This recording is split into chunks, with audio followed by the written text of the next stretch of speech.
প্রথম পর্বের ইলেকট্রনিক্স ও মেকাট্রনিক্সের প্রিয় শিক্ষার্থীবৃন্দ, আমি Mohammad Shahinur Rahman, junior instructor non tech, Rajshahi polytechnic institute.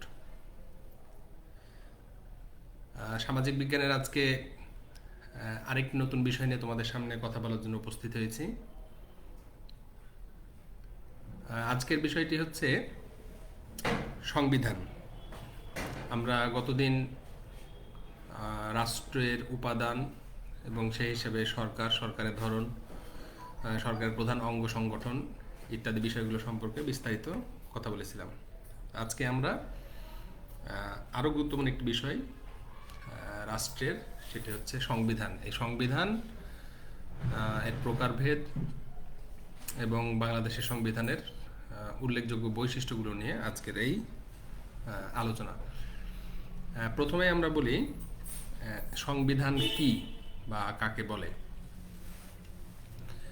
আসলে খুব সহজ কথায় যদি আমরা বলি যে সংবিধান হচ্ছে রাষ্ট্র পরিচালনার মূল দলিল, অর্থাৎ একটি রাষ্ট্র যেভাবে পরিচালিত হয় বা একটি রাষ্ট্র পরিচালনা করতে গেলে যে সকল প্রকারের দিক নির্দেশনা প্রদান করেন সরকার, এই সব কিছুর সমষ্টি হচ্ছে সংবিধান। অর্থাৎ সংবিধানকে আমরা রাষ্ট্রের শাসন পদ্ধতি হিসেবে উল্লেখ করতে পারি। এইখানে আমরা একটু যদি ফর্মালভাবে বিষয়টাকে বলি, সেটা হচ্ছে যে সংবিধান হচ্ছে আসলে রাষ্ট্র পরিচালনা করতে গেলে কতগুলি লিখিত বা অলিখিত মৌলিক বিষয়বস্তুর সমষ্টি, যা শাসন ব্যবস্থা পরিচালনার পক্ষে নির্দেশ করে। আর বিভিন্ন চিন্তাবিদ রয়েছেন যারা সংবিধান সম্পর্কে তাদের সুনির্দিষ্ট যে সংজ্ঞা বা মতামত সেটা ব্যক্ত করেছেন। যেমন অ্যারিস্টটল বলেছেন, সংবিধান হলো রাষ্ট্র কর্তৃক পছন্দকৃত জীবন প্রণালী। অর্থাৎ রাষ্ট্র যে জীবন প্রণালীটিকে পছন্দ করে সেটি হচ্ছে সংবিধান। এইটি হচ্ছে অ্যারিস্টটলের মতে। আবার ফাইনারের মতে রাষ্ট্রের মৌলিক প্রতিষ্ঠানসমূহের মধ্যে পারস্পরিক সম্বন্ধই সংবিধান। অর্থাৎ একটি রাষ্ট্রের মধ্যে যে প্রধান প্রতিষ্ঠানগুলো রয়েছে এগুলোর পারস্পরিক সম্পর্ককেই ফাইনার সংবিধান হিসেবে উল্লেখ করেছেন। অর্থাৎ আমরা খুব সহজে যদি একটু বলার বা বোঝার চেষ্টা করি যে একটি রাষ্ট্র শাসন করতে গেলে রাষ্ট্রের যে দিক নির্দেশনার জন্য কতগুলো লিখিত হতে পারে অথবা অলিখিত মৌলিক নিয়ম কানুনের প্রয়োজন হয়, আসলে এই নিয়ম কানুনের সমষ্টিকেই আমরা সংবিধান হিসেবে উল্লেখ করতে পারি। তো এই যে সংবিধান নিঃসন্দেহে প্রত্যেকটি রাষ্ট্রের ক্ষেত্রেই পরিলক্ষিত হয়, কারণ সংবিধান ব্যতীত কোনো রাষ্ট্র পরিচালনা করা সম্ভব নয়। অর্থাৎ এই ক্ষেত্রে আমরা সংবিধানের গুরুত্ব সম্পর্কে একটি ছোট্ট উদাহরণ যদি আমরা দেই, যে একটি নৌকা চালাতে গেলে যেরকম তার একটি হাল থাকা প্রয়োজন, অর্থাৎ হালবিহীন নৌকা যেমন তার নির্দিষ্ট গন্তব্যে পৌঁছাতে পারে না অথবা সেইটিকে নিয়ন্ত্রণ করা যায় না, ঠিক একইভাবে আমরা বলতে পারি যে সংবিধানবিহীন রাষ্ট্র পরিচালনা করা সম্ভব না, বা সংবিধানবিহীন রাষ্ট্রের লক্ষ্য বা উদ্দেশ্য অর্জন করা সম্ভব না। সুতরাং নিঃসন্দেহে প্রত্যেকটি রাষ্ট্রের ক্ষেত্রে অবশ্যই সংবিধান থাকতে হবে।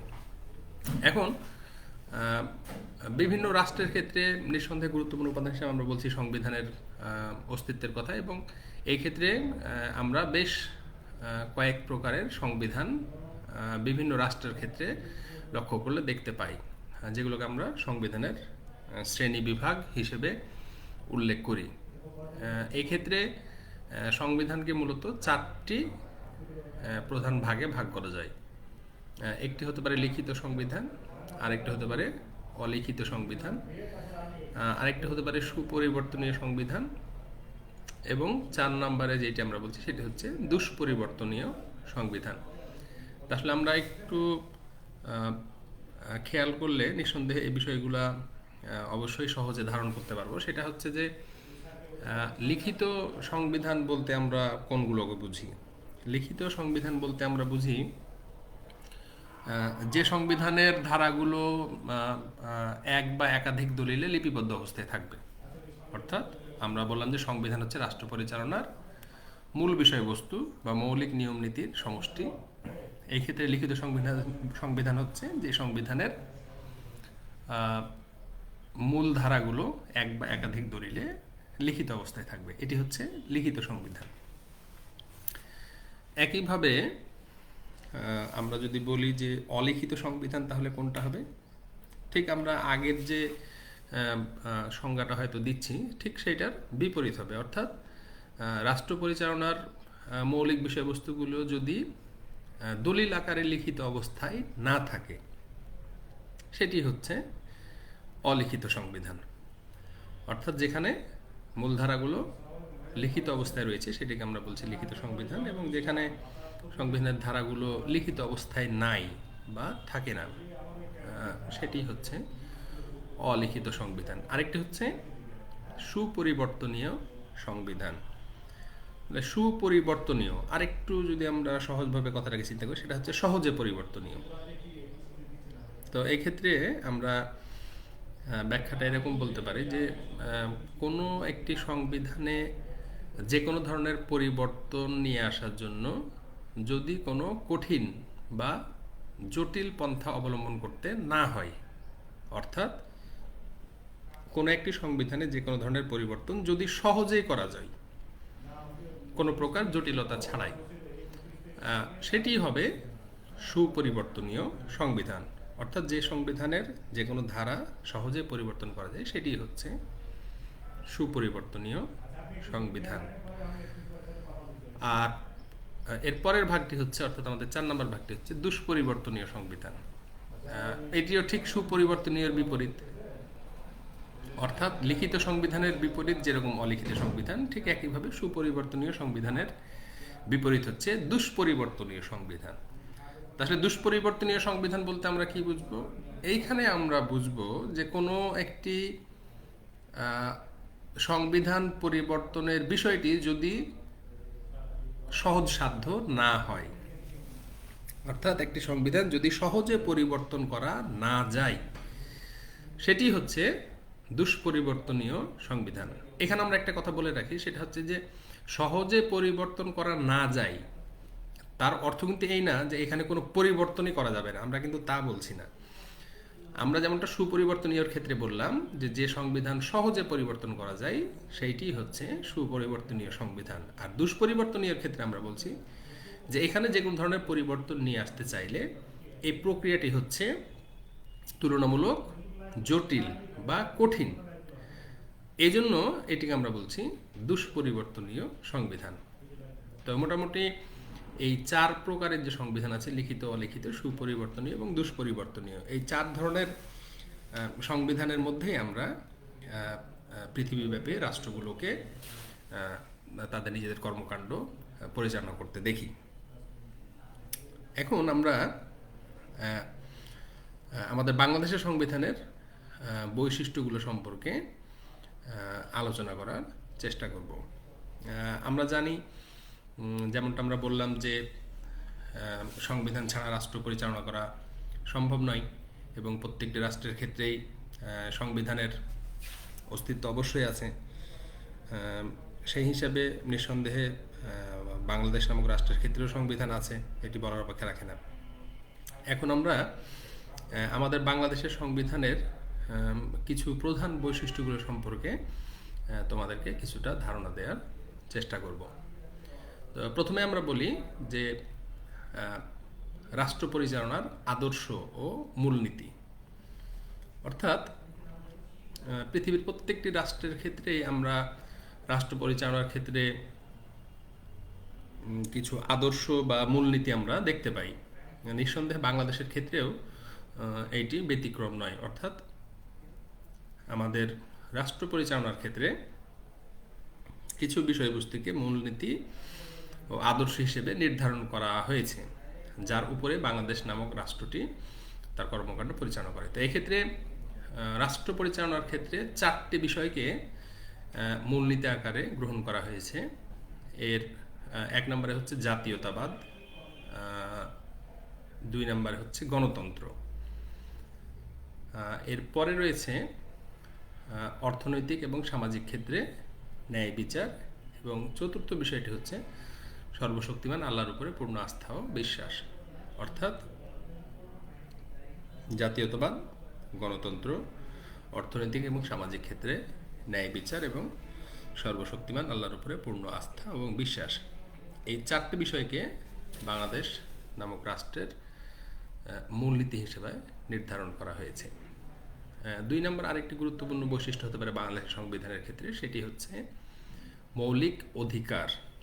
আমরা মৌলিক অধিকারের কিছু বিষয় সম্পর্কে তো কম বেশি সবার একটি ধারণা আছে, তাই না? একেবারে আমরা প্রাইমারি স্টেজে যদি বলি, প্রধান 5টি বিষয়, খাদ্য, বস্ত্র, বাসস্থান, চিকিৎসা, স্বাস্থ্য, এরকম যে বিষয়গুলো আছে এগুলোর সাথে আমরা অনেক ছোটবেলা থেকে পরিচিত। তবে আসলে বাংলাদেশের সংবিধানে কিন্তু অনেকগুলো অধিকারকে জনগণ বা নাগরিক হিসেবে আমাদের মৌলিক অধিকার হিসেবে উল্লেখ করা হয়েছে, তাই না? আমরা আমরা এও জানি যে আমাদের চলাফেরার ক্ষেত্রে অধিকার রয়েছে, আমাদের কর্মসংস্থানের ক্ষেত্রে অধিকার রয়েছে, আমাদের বাক স্বাধীনতার ক্ষেত্রে অধিকার রয়েছে, আমাদের সংগঠিত হওয়ার ক্ষেত্রে অধিকার রয়েছে, সংগঠন করার অধিকার রয়েছে।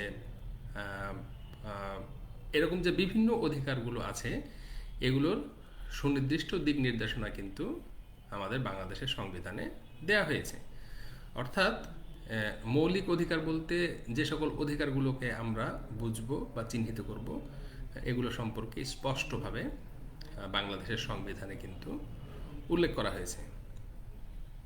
বাংলাদেশের সংবিধানের আরও একটি গুরুত্বপূর্ণ বৈশিষ্ট্য হচ্ছে লিখিত সংবিধান।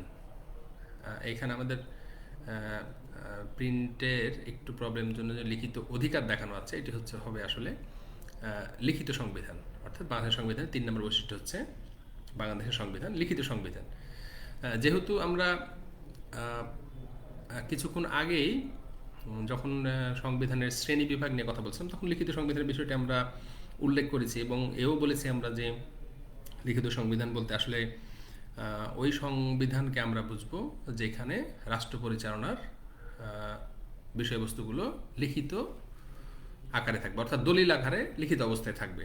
তার মানে এখন যেহেতু আমরা বলছি যে বাংলাদেশের সংবিধান হচ্ছে লিখিত সংবিধান, তাহলে নিঃসন্দেহে এইটুকু আমরা বুঝতে পারছি যে বাংলাদেশ নামক রাষ্ট্রটি পরিচালনা করার ক্ষেত্রে যে আইন, কানুন, নিয়ম, নীতি রয়েছে তার সব কিছু আসলে কী অবস্থায় রয়েছে? লিখিত অবস্থায় রয়েছে। তার মানে আমাদের বাংলাদেশের সংবিধান হচ্ছে লিখিত সংবিধান। এরপরের বৈশিষ্ট্য হচ্ছে বাংলাদেশের সংবিধান দুষ্পরিবর্তনীয় সংবিধান। ওই যে 4টি ভাগের কথা আমরা বললাম, তাহলে আমাদের বাংলাদেশের সংবিধানের ক্ষেত্রে আমরা পরিলক্ষিত হচ্ছে কি যে আমাদের দেশের সংবিধানটি লিখিত সংবিধান। একই সাথে আমরা বলছি 4 নম্বর বৈশিষ্ট্য যে বাংলাদেশের সংবিধান দুষ্পরিবর্তনীয় সংবিধান। এই বিষয়টি সম্পর্কে আমরা ইতোপূর্বে ধারণা পেয়েছি যে দুষ্পরিবর্তনীয় সংবিধান আমরা বললাম যে সংবিধানে সহজে পরিবর্তন নিয়ে আসা যায় না। অর্থাৎ পরিবর্তন নিয়ে আসা যায়, কিন্তু এই প্রক্রিয়াটা হচ্ছে তুলনামূলক জটিল বা কঠিন।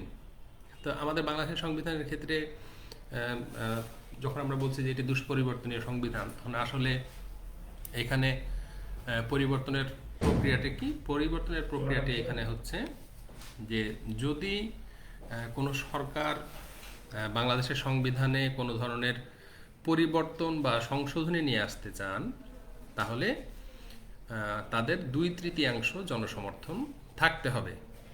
অর্থাৎ জাতীয় সংসদে তাদের, অর্থাৎ যে সরকার এখানে সংবিধানে কোনো পরিবর্তন বা সংশোধনী নিয়ে আসতে চাইবেন, জাতীয় সংসদে তাদের 2/3 জনসমর্থন থাকতে হবে। তো নিঃসন্দেহে 2/3 জনসমর্থন অর্জন করা যেহেতু অনেক কঠিন একটি বিষয়, আমাদের বাংলাদেশের সংবিধান অনুযায়ী প্রতি 5 বছর পর পর সরকার পরিবর্তন হয়, কিন্তু প্রতি 5 বছর পর পর সরকার পরিবর্তিত হলেও বা নির্বাচনের প্রক্রিয়াটি থাকলেও আসলে 5 বছর পর পর যারাই ক্ষমতায় আসবে সবার কিন্তু 2/3 জনসমর্থন নাও থাকতে পারে বা থাকবে না, এটি হচ্ছে স্বাভাবিক। কাজেই কেবলমাত্র যাদের এই ব্যাপক জনসমর্থন থাকবে, কেবলমাত্র ওই সরকারের পক্ষে বাংলাদেশের সংবিধানের কোনো ধারা সংশোধন বা পরিবর্তন করা সম্ভব। এই জন্য বলা হচ্ছে যে বাংলাদেশের সংবিধান হচ্ছে দুষ্পরিবর্তনীয় সংবিধান। তাহলে একাধারে আমরা বলছি বাংলাদেশের সংবিধান লিখিত সংবিধান, এবং একই সাথে এটি হচ্ছে দুষ্পরিবর্তনীয় একটি সংবিধান। সংবিধানকে বলা হয়েছে সর্বোচ্চ আইন 5 নম্বর বৈশিষ্ট্য অনুযায়ী, অর্থাৎ যে কোনো বিষয়বস্তু রাষ্ট্রীয় পরিসরে ব্যাখ্যা ক্ষেত্রে সাংবিধানিক ব্যাখ্যাকেই বলা হয়েছে চূড়ান্ত ব্যাখ্যা। অর্থাৎ বিভিন্ন বিষয় সম্পর্কে আমাদের যখন সুনির্দিষ্ট বা চূড়ান্ত সমাধানের প্রয়োজন হয়, তখন অনেক ক্ষেত্রে আমরা বলি যে আসলে এটি সাংবিধানিক ব্যাখ্যা জানা প্রয়োজন বা দেখা প্রয়োজন। তো এই অর্থেই যে কোনো বিষয় সম্পর্কে সমাধানের জন্য সংবিধানকে সর্বোচ্চ আইন হিসেবে উল্লেখ করা হয়েছে। সে অর্থে আমরা বলছি যে এটি হচ্ছে সর্বোচ্চ আইন রাষ্ট্রের। 6 নম্বর বৈশিষ্ট্য হচ্ছে বিচার বিভাগের স্বাধীনতা। আমরা জানি যে বিচার বিভাগ অত্যন্ত গুরুত্বপূর্ণ একটি বিভাগ। রাষ্ট্রের মধ্যে সম অধিকার নিশ্চিত করা কিংবা আইনের শাসন প্রতিষ্ঠা করার জন্য বিচার বিভাগের স্বাধীনতা অত্যন্ত গুরুত্বপূর্ণ একটি বিষয়। তো আমরা একেবারে সুনির্দিষ্টভাবে বলতে চাই যে বাংলাদেশের সংবিধানে এই বিচার বিভাগের স্বাধীনতার কথা স্পষ্টভাবে ঘোষণা করা হয়েছে। অর্থাৎ শাসন বিভাগের কোনো প্রকার হস্তক্ষেপ বিচার বিভাগের উপরে থাকবে না।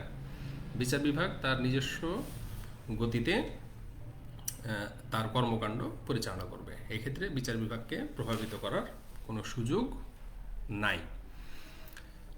এর পরের বৈশিষ্ট্য হবে এককেন্দ্রিক সরকার ব্যবস্থা। আমাদের বাংলাদেশের ক্ষেত্রে, বাংলাদেশ নামক রাষ্ট্রের ক্ষেত্রে যে সরকার পদ্ধতি, সেটি আমরা দেখি মূলত একটা কেন্দ্র থেকে পরিচালিত হয়। অর্থাৎ আমরা পৃথিবীর বিভিন্ন রাষ্ট্রের ক্ষেত্রে যেমনটা দেখি যে অর্থাৎ তুলনামূলক বৃহৎ যে রাষ্ট্রগুলো, সেগুলোর ক্ষেত্রে আমরা দেখি বা অনেকগুলোর ক্ষেত্রে আমরা দেখতে পাই যে ওইখানকার যে সরকার পদ্ধতি, এটি যুক্তরাষ্ট্রীয় সরকার পদ্ধতি থাকে। অর্থাৎ কেন্দ্র এবং অঙ্গরাজ্য এরকম দুইটি জায়গাতে ক্ষমতা মূলত বিন্যস্ত অবস্থায় থাকে। যেমন আমরা পার্শ্ববর্তী দেশ ভারতের ক্ষেত্রে যদি তাকাই, সেক্ষেত্রে দেখতে পাবো যে সেখানকার কেন্দ্রীয় সরকার এবং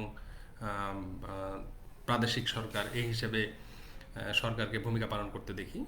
কিন্তু আমাদের বাংলাদেশের ক্ষেত্রে আমরা বলছি যে আমাদের যে সরকার কাঠামো, সরকার পদ্ধতি, সেটি হচ্ছে এককেন্দ্রিক।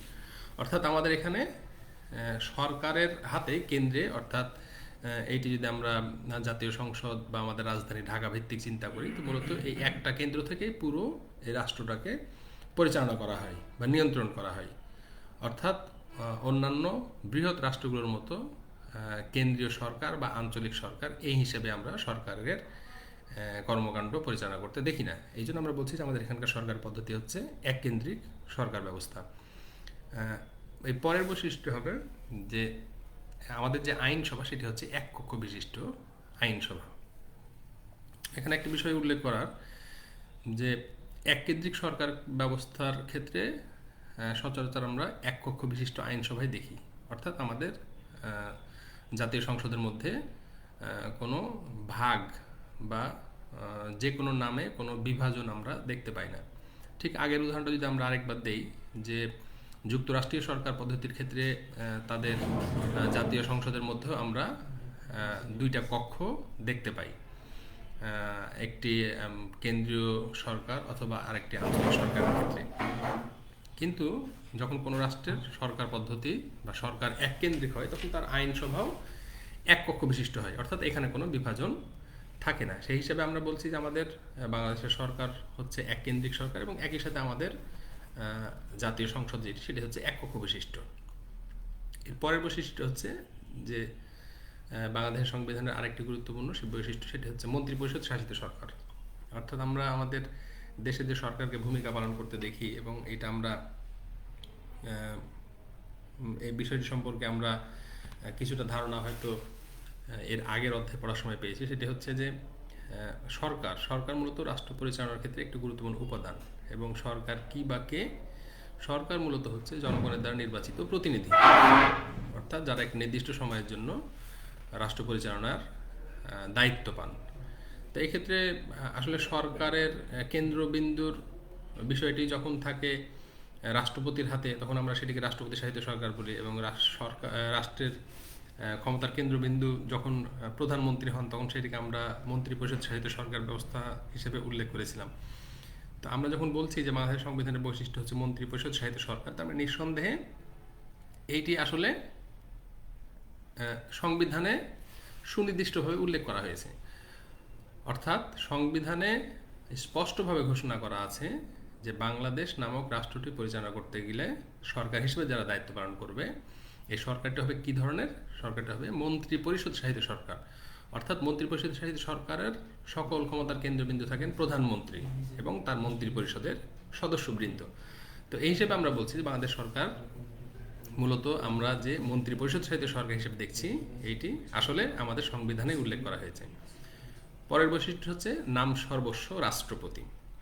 অর্থাৎ যখনই আমরা দেখব কোনো একটি দেশের সরকার মন্ত্রিপরিষদ শাসিত সরকার, অর্থাৎ ক্ষমতার সকল বিষয়বস্তু প্রধানমন্ত্রী সহ তার মন্ত্রিপরিষদের হাতে অর্পিত অবস্থায় থাকেন, তখন নিঃসন্দেহে ওই রাষ্ট্রে রাষ্ট্রপতি যাকে আমরা দেখতে পাই, তিনি মূলত অনেকটাই থাকেন নামে মাত্র, অর্থাৎ তার হাতে ক্ষমতা থাকে খুবই সীমিত। তো যেহেতু আমরা বললাম যে আমাদের দেশের সরকার কাঠামো হচ্ছে মন্ত্রিপরিষদ শাসিত সরকার, একই সাথে আমরা পরের বৈশিষ্ট্যটি বলছি যে আমাদের এখানে রাষ্ট্রপতি হিসেবে যিনি থাকেন তার হাতে আসলে ক্ষমতা থাকে খুবই সীমিত।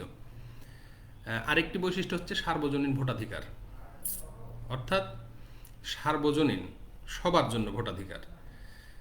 প্রত্যেকটা রাষ্ট্রের ক্ষেত্রে আমরা দেখি জাতি ধর্ম বর্ণ নির্বিশেষে কোনো একটি ধর্মের লোকজন সংখ্যাগরিষ্ঠ থাকতে পারে, আবার বিভিন্ন ধর্ম বা সম্প্রদায়ের লোকজন সংখ্যালঘু অবস্থায় থাকতে পারে। তাহলে সার্বজনীন কথাটি বাংলাদেশ সংবিধানের ক্ষেত্রে ব্যবহার করার অন্যতম প্রধান উদ্দেশ্যই হচ্ছে যে জাতি ধর্ম বর্ণ নির্বিশেষে, অর্থাৎ কে সংখ্যাগরিষ্ঠ জনসমষ্টি অথবা কে সংখ্যালঘু জনসমষ্টি, বিষয়টি এভাবে বিবেচনা করা হয়নি সাংবিধানিকভাবে। বাংলাদেশের সংবিধানে একেবারে পরিষ্কার ভাষায় বলা আছে যে জাতি ধর্ম বর্ণ নির্বিশেষে বাংলাদেশের নাগরিক 18 বছর বয়স হলেই রাজনৈতিক ক্ষেত্রে সে তার মতামত অর্থাৎ ভোট দেওয়ার অধিকারটি অর্জন করবে। তো এটি সবার ক্ষেত্রে সমানভাবে প্রযোজ্য, এই জন্য এখানে বলা হয়েছে সার্বজনীন ভোটাধিকার। আর এর পরের বৈশিষ্ট্যটি হচ্ছে ন্যায়পাল পদের প্রবর্তন। এইটি বলার মধ্য দিয়ে আমরা আজকে ক্লাসটি শেষ করব। সেটি হচ্ছে যে ন্যায়পাল মূলত হচ্ছে একটি পদ, এটি সংবিধানে সংযোজন করা হয়েছে বাংলাদেশ সংবিধানে। কেন রাখা হয়েছে? বিশেষ করে উচ্চপদস্থ সরকারি কর্মকর্তা যারা আছেন তাদেরকে আইনের আওতায় নিয়ে আসার জন্য এই মূলত সংবিধানে এই পদটি সংযোজন করা রয়েছে। অর্থাৎ আমরা পদের ভিত্তিতে যদি চিন্তা করি, তো কিছু পদ যেরকম আছে খুব ছোট, আবার একই সাথে কিছু পদ আছে অনেক বড়। তো বড় পদে কেউ দায়িত্ব পালন করছেন, তার মানে তিনি আইনের ঊর্ধ্বে চলে গেছেন, বিষয়টিকে এইভাবে ভাবার কোনো সুযোগ নাই। অর্থাৎ প্রত্যেকে যে আইনের অধীনে, প্রত্যেকে যে আইনের কাছে জবাবদিহি করতে বাধ্য, এই বিষয়টিকে নিশ্চিত করার জন্যই মূলত এই ন্যায়পাল পদটি প্রবর্তন করা হয়েছে। অর্থাৎ কোনো একজন ঊর্ধ্বতন সরকারি কর্মকর্তার বিরুদ্ধে যদি কোনো অভিযোগ উত্থাপিত হয়, তাহলে নিঃসন্দেহে সেই অভিযোগ করা যাবে এবং এই অভিযোগ করার পরিপ্রেক্ষিতে তার বিরুদ্ধে অনুসন্ধান করার ব্যবস্থা আছে। এক্ষেত্রে যদি তিনি দায়ী প্রমাণিত হন, তাহলে আইন অনুযায়ী তার বিপক্ষে বা তার বিরুদ্ধে শাস্তিমূলক ব্যবস্থা নেওয়ার সুযোগ রয়েছে। অর্থাৎ প্রত্যেকে আইনের অধীনে, কেউ আইনের ঊর্ধ্বে নন, এই বিষয়টিকে নিশ্চিত করার অংশ হিসেবে মূলত বাংলাদেশের সংবিধানে এই ন্যায়পাল পদটি প্রবর্তন করা হয়েছে। তো আরও অনেক বৈশিষ্ট্য আছে, সব বৈশিষ্ট্যগুলো আমাদের পক্ষে বলা বা পড়া সম্ভব না এই মুহূর্তে। তো মোটামুটি এই বৈশিষ্ট্যগুলো সম্পর্কে যদি আমরা কিছুটা ধারণা নিতে পারি, তাহলে বাংলাদেশ সংবিধানের বেশ কিছু বিষয় সম্পর্কে আমরা ধারণা অর্জন করতে পারবো। তো মূলত সংবিধান কি বা সংবিধানের প্রকারভেদ এবং একই সাথে আমাদের বাংলাদেশের সংবিধানের যে কিছু মৌলিক বৈশিষ্ট্যগুলো আছে, এই বিষয়গুলো সম্পর্কে আজকে হয়তো আমরা কিছুটা ধারণা দেওয়ার চেষ্টা করলাম। এই বিষয়গুলো সম্পর্কে আরও ভালোভাবে তোমরা বাসাতে বই পড়বে। বইয়ের বিকল্প কোনো কিছু নাই, পড়ালেখার বিকল্প কোনো কিছু নাই। আমরা জাস্ট ক্লাসটা নিলাম বা আমরা শুনলাম আর এর মধ্যে দিয়ে সব হয়ে যাবে, বিষয়টা এরকম না।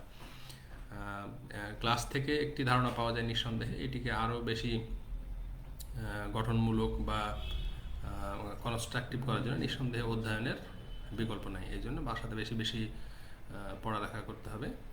তো ঠিক আছে, আজকে এই পর্যন্তই। আগামী দিন আমরা এর পরের বিষয়টি নিয়ে কথা বলবো। সে পর্যন্ত ভালো থাকো, সুস্থ থাকো। আল্লাহ হাফেজ।